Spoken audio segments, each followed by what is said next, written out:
Bienvenue à la deuxième web émission de Médici. Donc, je suis en présence de Karine Turcotte, Bonjour. gestionnaire de portefeuille, et moi, c'est Aaron Lani, analyste chez Médici. Donc, aujourd'hui, on va répondre à trois questions qui nous ont été envoyées par notre liste de diffusion. Donc, si vous voulez qu'on réponde à vos questions, juste nous faire parvenir ça par courriel à info@gpsmedici.ca. Donc, à chaque fin de mois, on va répondre à vos questions. Donc, si tu veux bien, Karine, on va enchaîner avec la première. Oui. Donc, François, il nous demande, lors d'une crise boursière, quels seront vos ajustements dans le portefeuille? Bonne question. C'est une question qu'on a quand même régulièrement de la part des clients. La première chose importante, Aaron, c'est justement on conserve la même stratégie d'investissement. Parce que si on doit changer une stratégie en temps de crise, c'est probablement parce qu'on n'avait pas la bonne stratégie. Elle devrait finalement nous survivre en tout temps. Il faut faire attention de distinguer la stratégie d'investissement qui est notre base pour prendre les décisions pour acheter et vendre dans le portefeuille, de la composition. Oui, la composition pourrait varier selon les opportunités qu'il y a sur le marché. Donc, la première étape, si on a de l'encaisse excédentaire dans ces moments-là, ça serait de la déployer dans des nouvelles ou des opportunités d'investissement qu'on a en portefeuille.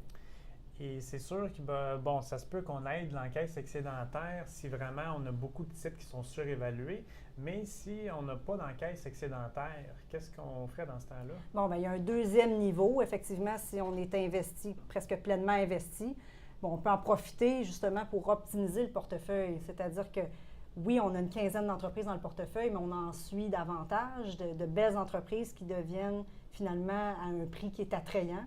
Ça nous permet d'optimiser.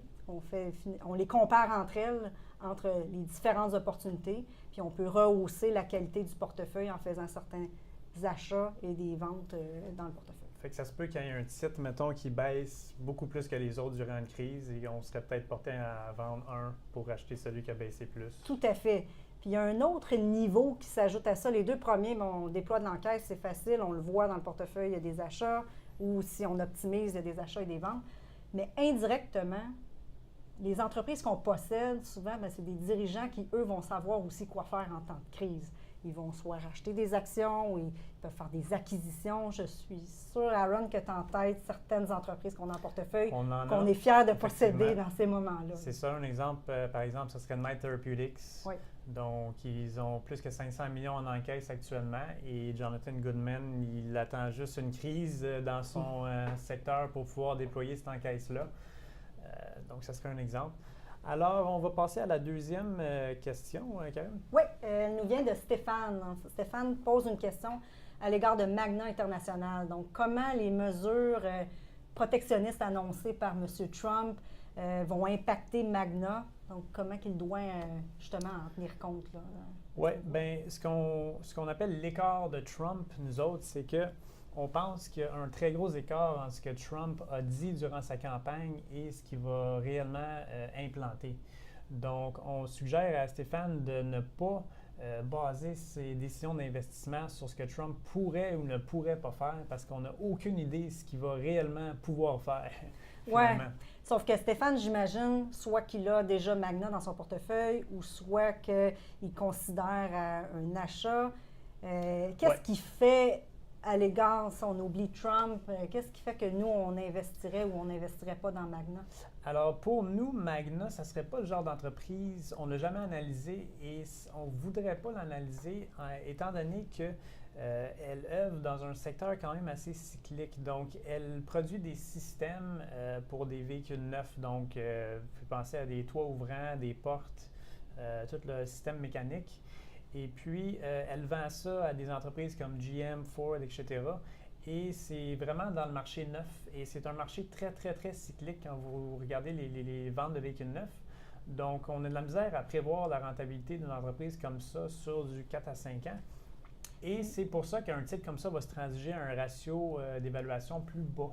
OK. Mais est-ce que c'est tout le secteur qui finalement ne nous intéresse pas ou il y aurait d'autres entreprises dans que le Magna? secteur automobile, nous autres, on serait peut-être plus portés probablement à faire de la recherche sur des entreprises comme AutoZone ou O'Reilly Automotive qui sont des distributeurs et des détaillants dans le marché secondaire. Donc, c'est beaucoup moins cyclique. C'est des pièces de remplacement sur le marché après-vente. Donc, si ton véhicule il brise, ben, il faut que tu changes la pièce. Là, fait que c'est des entreprises qui augmentent leur rentabilité d'année en année, mais le problème actuellement, c'est qu'ils sont très chers. Donc, comme l'est pour Magna, mais... C'est ça, exactement. Alors, la troisième question, c'est Régent qui nous la pose. Et puis, il veut savoir, bon, dans les états financiers d'une entreprise, où est-ce qu'on retrouve les capital expenditures, aussi appelés CAPEX ou en français des dépenses en immobilisation? Donc, bonne question. Donc, pour Régent, effectivement, l'item des CAPEX va se retrouver à l'état des flux de trésorerie. Et surtout, finalement, à la section investissement, on peut voir deux exemples ici, ajout aux immobilisations ou ajout aux actifs incorporels.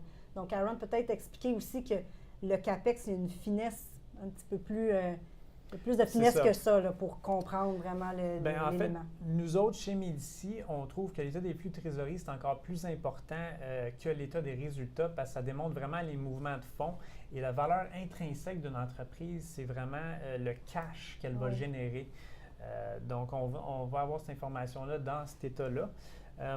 Et puis, on va aussi vouloir faire la distinction entre un CAPEX de maintenance et de croissance. Okay, c'est quoi CAPEX vraiment de maintenance?